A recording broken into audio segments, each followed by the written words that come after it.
Hello everyone, welcome to tech शर्मत।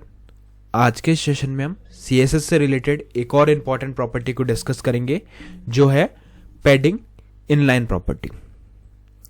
अब हमने margin के बारे में भी इनलाइन और ब्लॉक दोनों पढ़ा था, इसी तरह से हमारे पास पैडिंग के कॉन्सेप्ट में भी इनलाइन और ब्लॉक दोनों होता है, जिसमें से ब्लॉक हमने पहले वाले सेशन में डिस्कस कर लिया। ठीक है, तो इस सेशन में हम क्या डिस्कस करेंगे, हम डिस्कस करेंगे इनलाइन प्रॉपर्टी को कि इनलाइन प्रॉपर्टी कैसे वर्क करेगी पैडिंग के साथ में। अब जिन्होंने मार्जिन वाले सेशंस वगैरह देखे हैं तो उनको कहीं ना कहीं आइडिया हो गया होगा, क्योंकि वहाँ पे भी यही सेम कॉन्सेप्ट रहता है। जस्ट वहाँ पे एक्सटर्नल स्पेस के बारे में बात हो रही होती है, यहाँ पे इंटरनल स्पेस के बारे में बात हो रही है। यही दोनों में डिफरेंस है और मोस्टली इंटरव्यूज में ये क्वेश्चन पूछा जाता है, difference between margin and padding. तो उस टाइम आपको ये सब चीज़ें पता होनी चाहिए कि किस में डिफरेंस होता है, ब्लॉक और इनलाइन कॉन्सेप्ट दोनों के लिए क्या होता है। कॉन्सेप्ट सेम होता है, बस डायरेक्शन चेंज हो जाती है।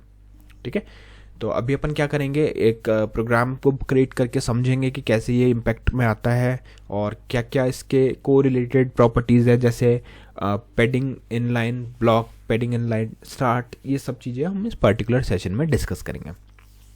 बट सेशन शुरू करने से पहले जस्ट एक रिकमेंडेशन है कि अगर अभी तक आप लोगों ने पहले वाले सेशंस नहीं देखे हैं तो आप पहले उनको देख सकते हो, क्योंकि ये जो पूरी प्लेलिस्ट है एक प्रॉपर सीक्वेंस और सिंक में है। तो अगर आप उसको सीक्वेंशियली ही फॉलो करोगे तो और भी ज़्यादा इजी रहेगा आप लोगों के लिए ऑनगोइंग टॉपिक को समझना।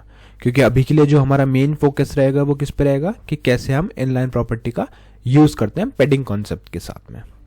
ठीक है, तो स्टार्ट करते हैं, कोड देखते हैं। कोड बहुत सिंपल सा है। यहाँ पे जस्ट एक हमने टाइटल डाला हुआ है हेड सेक्शन के अंदर, एक हमने यहाँ पे हेडिंग डाली हुई है टेक्सचर में, CSS cascading style sheets by texture में। इसका अगर आउटपुट देखें तो कुछ इस तरह से आ रहा है, CSS cascading style sheets by texture में। अब हमें करना क्या है इसके बाद में आपको H2 लिखना है। H2 में आपको लिखना है आपकी हेडिंग, तो यहाँ हम लिख देंगे padding inline property in CSS। ठीक है, ये हेडिंग डाल दी, तो ये हेडिंग कुछ इस तरह से आ रही है। अब इस हेडिंग के बाद में हम क्या करेंगे, एक डिव को ऐड करेंगे। डिव किस लिए चाहिए, जस्ट डेमोस्ट्रेट करने के लिए कैसे ये कॉन्सेप्ट वर्क करता है। तो उसके लिए डिव ऐड कर लेते हैं। यहाँ हम लिखेंगे डिव और इस डिव को एक आईडी से एसोसिएट करेंगे। तो यहाँ पे आईडी डाल देते हैं box1। ध्यान रहे ये आईडी जो है वो केस सेंसिटिव है, तो अगर आप यहाँ पे कुछ भी कैपिटल B के साथ लिख रहे हो तो आपको जब भी इसको यूज़ करना है तब भी कैपिटल B के साथ ही करना है, अदरवाइज ये वर्क नहीं करेगा। ठीक है, तो डिव हमने डाल दिया। डिव के बाद में हम क्या करना है, अब इस पर CSS प्रॉपर्टीज अप्लाई करनी है।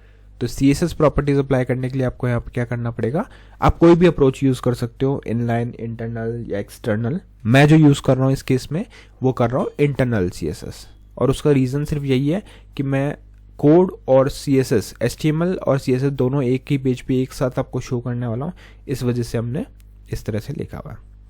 ठीक है, क्लियर है यहाँ तक। अब करना क्या है, नेक्स्ट हमारे को यहाँ पे एक स्टाइल टैग ऐड करना है, स्टाइल एट्रीब्यूट और स्टाइल एलिमेंट, और इस स्टाइल के साथ में हम हमारी CSS लिखना स्टार्ट करेंगे। तो हमारा जो सेलेक्टर है वो क्या है, box1, तो उसको हैश के साथ एक्सेस करेंगे क्योंकि वो एक आईडी है। तो box1 डाला, ओपनिंग क्लोजिंग कर्ली ब्रेसेस आ गए। यहाँ पे हम कुछ प्रॉपर्टीज सेट करेंगे, जैसे विड्थ हो गया हमारा 300 पिक्सल, फिर हम यहाँ पे डाल देंगे हाइट डाल देंगे 150 पिक्सल, फिर हम इसका बैकग्राउंड कलर देंगे, बैकग्राउंड कलर दे देंगे एक्वा। ठीक है, एक्वा हो गया। फिर उसके बाद में हम देंगे इसको बॉर्डर दे देते हैं 20 पिक्सल सॉलिड ब्लैक। ठीक है, यहाँ पे डाल दिया 20 पिक्सल सॉलिड ब्लैक। अब इसको करते हैं सेव करने के बाद में अब अगर इसका आप आउटपुट देखोगे तो कुछ इस तरह से हमारे को आउटपुट मिल रहा है इस पे वेब ब्राउज़र पे। पर क्या इतना कॉन्सेप्ट समझने के लिए, जो इनलाइन कॉन्सेप्ट है उसके लिए इतना सफिशिएंट है? नहीं। अभी हमें क्या करना पड़ेगा, इसको प्रॉपर्ली समझने के लिए हमें यहाँ पे डिव में कुछ टेक्स्ट डालना है। तो टाइम सेव करने के लिए मैं ये एग्जिस्टिंग टेक्स्ट को कॉपी कर लेता हूँ यहाँ से और इसको यहाँ पे डिव के साथ में ऐड कर देता हूँ। सेव करा, सेव करने के बाद में इसको हम करेंगे रिफ्रेश, तो कुछ इस तरह से हमारे पास आ रहा है। अब बात करते हैं डेफिनेशन की कि पैडिंग इनलाइन कॉन्सेप्ट है क्या। तो पैडिंग इनलाइन कॉन्सेप्ट एक ऐसा कॉन्सेप्ट है, एक ऐसी CSS के प्रॉपर्टी है जिसकी हेल्प से आप लेफ्ट और राइट साइड में पैडिंग ऐड कर सकते हो, जो राइटिंग मोड में भी इजीली अकोमोडेट हो जाए। ठीक है, तो ये सबसे सिंपल डेफिनेशन है इसकी कि जब भी आपको लेफ्ट और राइट दोनों साइड पे पैडिंग इफेक्ट लाना है, और उस केस में आपको राइटिंग मोड का भी ध्यान रखना है कि अगर आपने राइटिंग मोड चेंज किया तो उस अकॉर्डिंग पैडिंग भी चेंज हो जाए, तो उस केस के लिए आप आपको यूज करना पड़ेगा, कौन सी प्रॉपर्टी को, पैडिंग इनलाइन प्रॉपर्टी को। क्लियर है यहाँ तक? तो अगर बात करें दोनों की डिफरेंस की कि ब्लॉक और इनलाइन में क्या डिफरेंस है, तो ब्लॉक वर्क करता है टॉप और बॉटम के लिए और इनलाइन वर्क करता है लेफ्ट और राइट के लिए। सिमिलर कॉन्सेप्ट हमने पढ़ा था मार्जिन के साथ में भी, बट डिफरेंस क्या था वहाँ पे, मार्जिन और यहाँ पे पैडिंग में क्या डिफरेंस है, मार्जिन आउटसाइड स्पेस को मेंटेन करता है और पैडिंग इनसाइड एलिमेंट के इनसाइड जो स्पेस है उसको मेंटेन करता है। जैसे अभी आप देख रहे हो टेक्स्ट में और बॉर्डर में कोई भी स्पेस नहीं है ना, तो उस चीज़ को कैसे ऐड करेंगे अपन, पैडिंग इनलाइन से। बट यहाँ पे कुछ लोग ये भी सोच रहे होंगे कि वो चीज़ तो हम सिंपल पैडिंग लेफ्ट और राइट से भी कर सकते हैं, तो मैं पहले उनको डाउट क्लियर कर देता हूँ, फिर हम इसको आगे पढ़ते हैं। तो डाउट क्लियर करने के लिए अपन क्या करेंगे, देखो यहाँ पे पहले अपन नॉर्मल वाला अप्रोच लगाते हैं जो हमने पहले पढ़ रखा है कि पैडिंग लेफ्ट से 20 पिक्सल ऐड कर दिया, तो सेव किया और रिफ्रेश किया तो 20 पिक्सल यहाँ पे लेफ्ट में आ गया। सिमिलरली अगर पैडिंग राइट करेंगे, पैडिंग राइट और यहाँ पे डाल देंगे 20 पिक्सल, ठीक है। अब इसको करते हैं सेव रिफ्रेश, तो यहाँ पे 20 पिक्सल राइट में भी आ गया और लेफ्ट में भी आ गया। तो ये चीज़ तो हमने इससे अचीव कर ली। फिर हमारे को पैडिंग इनलाइन प्रॉपर्टी की क्या ज़रूरत है, ज़रूरत तब आएगी जब हम इसमें राइटिंग मोड इंट्रोड्यूस करा देते हैं। यहाँ मैंने राइटिंग मोड डाल दिया, वर्टिकल RL डाल दिया, सेव किया, रिफ्रेश किया, तो अब क्या हुआ, जो हमारा टेक्स्ट है वो शिफ्ट हो गया, पर जो पैडिंग इफेक्ट है वो अभी भी सेम ही है ना, अभी भी लेफ्ट और राइट में ही है, पर वो तो हमने टेक्स्ट के अकॉर्डिंग डाला था। तो उस सिचुएशन में क्या होना चाहिए था, जो हमारा टेक्स्ट है वो उसके अकॉर्डिंग ही मूव कर देना चाहिए था, उसका स्पेस भी, है ना, क्योंकि ये हमने उसी से तो एसोसिएट किया था। बट अभी क्या हो रहा है, जैसे मैंने राइटिंग मोड को चेंज किया तो जो पैडिंग स्पेस था 20 पिक्सल इधर 20 पिक्सल इधर, वो अभी भी वैसे का वैसा ही है। तो कई कंडीशंस में इसको एक ड्रॉबैक कंसिडर किया जाता है। ड्रॉबैक इसलिए क्योंकि यहाँ पे हम जैसे ही राइटिंग मोड को चेंज करते हैं RL में, राइट टू लेफ्ट में, तो उस केस में क्या होता है, हमारा जो स्पेस है वो चेंज नहीं होता, वो एज इट इज़ मेंटेन रहता है, पैडिंग एज इट इज़ रहती है। तो अब इस चीज़ का सॉल्यूशन क्या है, सॉल्यूशन है हमारा पैडिंग इनलाइन कॉन्सेप्ट, ठीक है। तो अब हम क्या करेंगे, इसको सेव करते हैं, रिफ्रेश करते हैं। अभी देखो पैडिंग इनलाइन स्टार्ट और पैडिंग इनलाइन एंड, दो चीज़ रहती है हमारे पास। तो यहाँ लिखते हैं पैडिंग इनलाइन स्टार्ट, उसकी वैल्यू हम डालेंगे 20 पिक्सल, ठीक है। फिर हम डालेंगे पैडिंग इनलाइन एंड, यहाँ भी हम डालेंगे कितना, 20 पिक्सल।